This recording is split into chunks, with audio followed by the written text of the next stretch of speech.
Assalamualaikum warahmatullahi wabarakatuh. Nama saya Iqbal Abizur Rahman dengan NPM 217051019. Di sini saya akan menjelaskan tentang aturan produksi dari tata bahasa RG, CFG, CSG, dan UG. Nah, jadi dalam pembicaraan tata bahasa itu terdiri dari beberapa alfabet yang dikenal atau dinamakan simbol terminal atau token. Sedangkan kalimat adalah deretan hingga simbol-simbol terminal.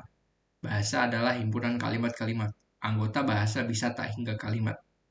Jadi dalam simbol-simbol terminal itu ada huruf kecil alfabet, misalnya A, B, C, terus ada simbol operator, misalnya plus, minus, dan kali. Lalu ada simbol tanda baca, misalnya itu titik dua, lalu dalam kurung, koma, dan titik koma. Lalu string yang tercetak tebal, misalnya if, then, dan else. Lalu ada simbol-simbol non-terminal. Ada huruf besar awal alfabet, misalnya A, B, C, dan huruf kapital. Huruf S sebagai simbol awal. Lalu string yang tercetak miring, misalnya expire dan STMT. Lalu sebuah produksi dilambangkan dengan alfa ke beta, yang artinya dalam sebuah derivasi dapat dilakukan penggantian simbol alfa dengan simbol beta. Simbol alfa dalam produksi berbentuk alfa ke beta. Alfa disebut ruas kiri produksi, sedangkan beta disebut ruas kanan produksi. Lalu ada aturan produksi. Aturan produksi dinyatakan dalam bentuk alfa ke beta, alfa menghasilkan atau menentukan beta, alfa simbol-simbol untuk ruas kiri, beta simbol-simbol untuk ruas kanan. Simbol-simbol dapat berupa terminal dan non terminal, di mana non terminal dapat diturunkan menjadi simbol lainnya. Umumnya simbol terminal disimbolkan dengan huruf kecil A, B, C, dan lain-lain. Sedangkan untuk simbol non terminal disimbolkan dengan huruf besar A, B, C, dan lain-lain.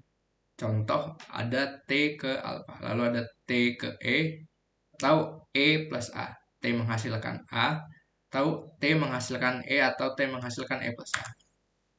Lalu ada grammar, didefinisikan sebagai pasangan 4 tupel, yaitu VT, VN, S, dan Q. Dituliskan sebagai G, VT, VN, S, dan Q, di mana VT adalah simbol-simbol terminal atau himpunan-himpunan toket atau alfabet, lalu VN adalah himpunan simbol-simbol non-terminal, dan S anggota VN, simbol awal atau simbol start, dan Q adalah himpunan produksi. Lalu ada grammar tipe ke-0, unrestricted grammar atau UG. Jadi alpha, beta anggota dari VT atau VN. Lalu ada asterisk, lalu A itu kurang di mana A lebih dari 0. Jadi cirinya itu tidak ada batasan pada aturan produksi mesin pengenal bahasa Mas Turing. Contohnya ABC ke DE. G itu sama dengan VTPS, V itu SABG, dan T sama dengan ABD, Q itu sama dengan S ke ASA, dan A itu BDG, AB ke A. Lalu ada grammar tipe ke-1. Di grammar tipe ke-1 ini tuh konteks sensitive grammar atau CSG. Cirinya itu panjang, ini sama kayak tadi, cuman dia A-nya itu lebih besar dari 0 dan A kurang dari sama dengan beta.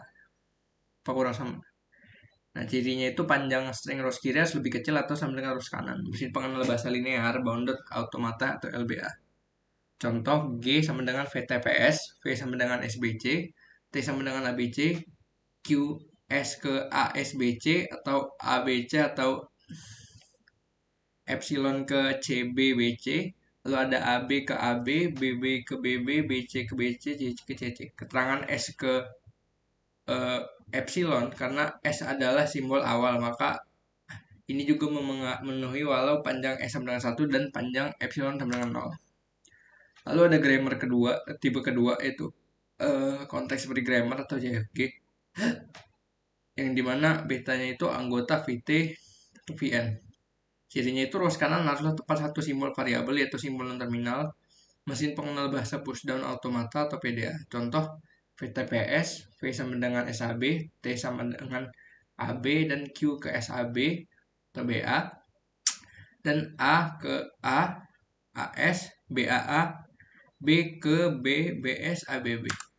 Lalu ada grammar tipe ketiga, yaitu regular grammar atau RG. Cirinya itu ruas kanan hanya memiliki maksimal satu simbol non-terminal.